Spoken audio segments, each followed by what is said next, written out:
Utopia. Hello, what's up mga karepax? Maulan. May bagyo. So ito, meron tayo ditong customer.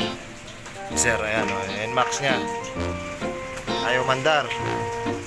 Ang istorya, bumabiyahe si sir, nalubog. Bigla na lang hindi mandar. So syempre, isip natin, baka nabasa yung spark plug o umigop ng tubig yung air filter. So dito, ayan o, nalinis ko na air filter, nalinis na yung spark plug, ayun pa rin. So ngayon, susin natin, pakita ko sa inyo.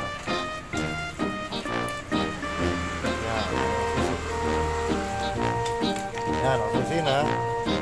Start. Ayaw. Kaya wala siyang check engine. So upon checking, check ko ng air filter nya, spark plug, bago na lahat. Then na-change oil ko na rin siya. Tapos sinususi ko siya. Napansin ko yung pump niya sa tangke, ayaw niyang tumunog. So dapat pag sinusi mo siya, susi natin. Ayan, hirap isusi. Susi natin. Dapat tumugong yung fuel pump. So sa kaso nito is wala. So dito na tayo kupo kung silapin natin kung ano naging sira ng fuel pump, kung sira talaga or wire lang yung motor.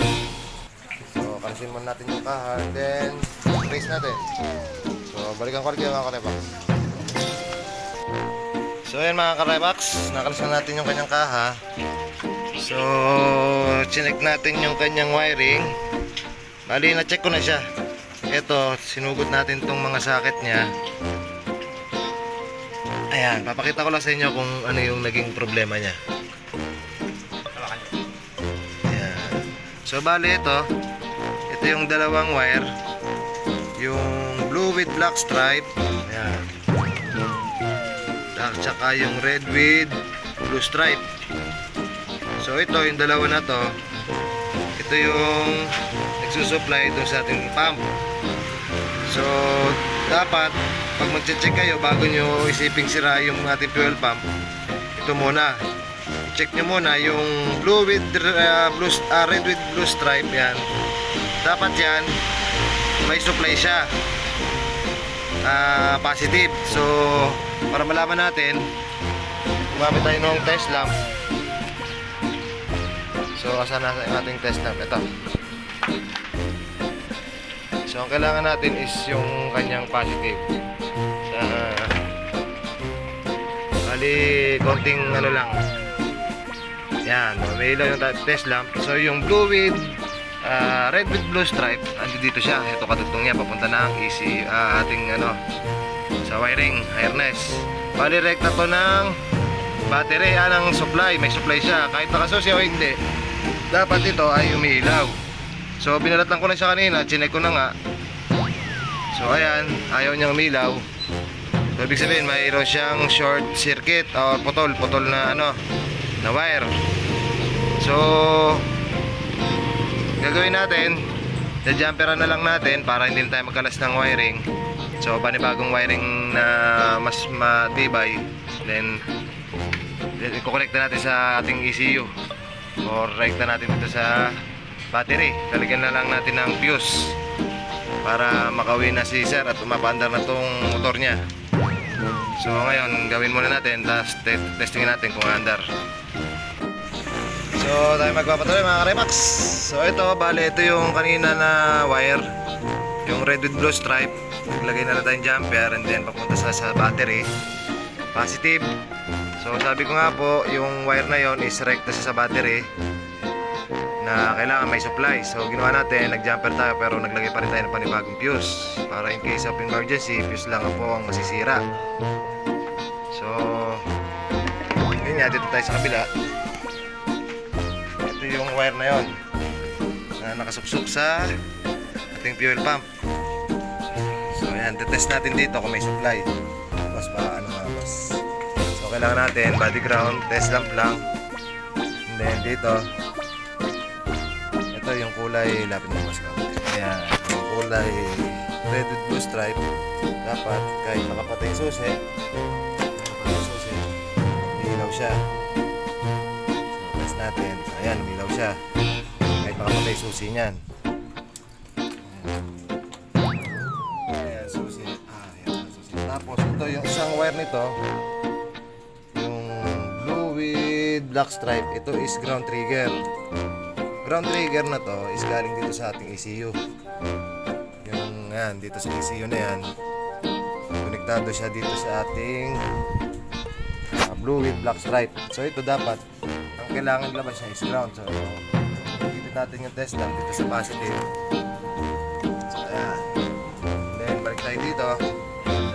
Kaya lang ito ilaw kapag sinusimon. Then after mga 5 seconds, dapat makamatay. So ayan, nakasalpak.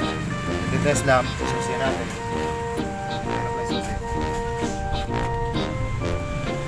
Susi mga boss. So ayan, susi, ayan, ilaw siya. Then, ayan, namatay siya. Pag in-start mo siya, wala. Ulit. Kailangan doon sa highlight mo.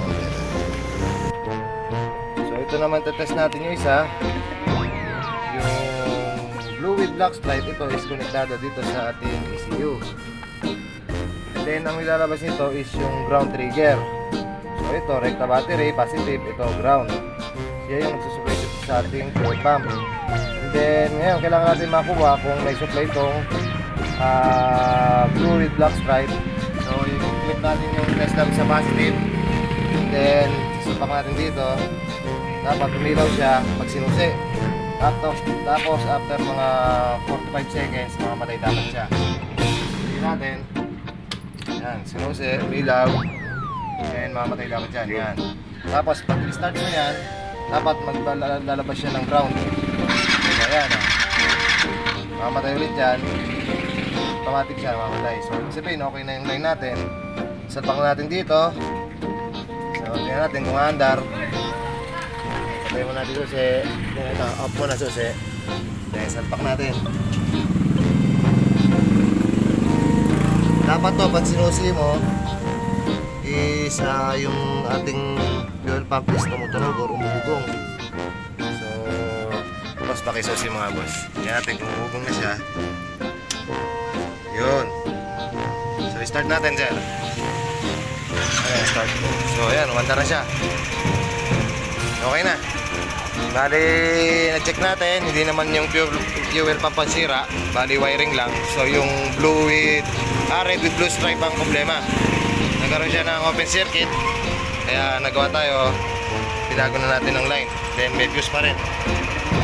So yun lang mga kanapax, baka mangyari sa mga NMAX B1 ninyo na ayaw mandar, dapat umuugong yung kanyang pump. Yun ang naging problema nito sa case nito. Pero marami pang pwedeng pagmulan. Dapat talaga ito, troubleshoot lang siya. Ngayon lang mga kanapax, maraming salamat. Opa!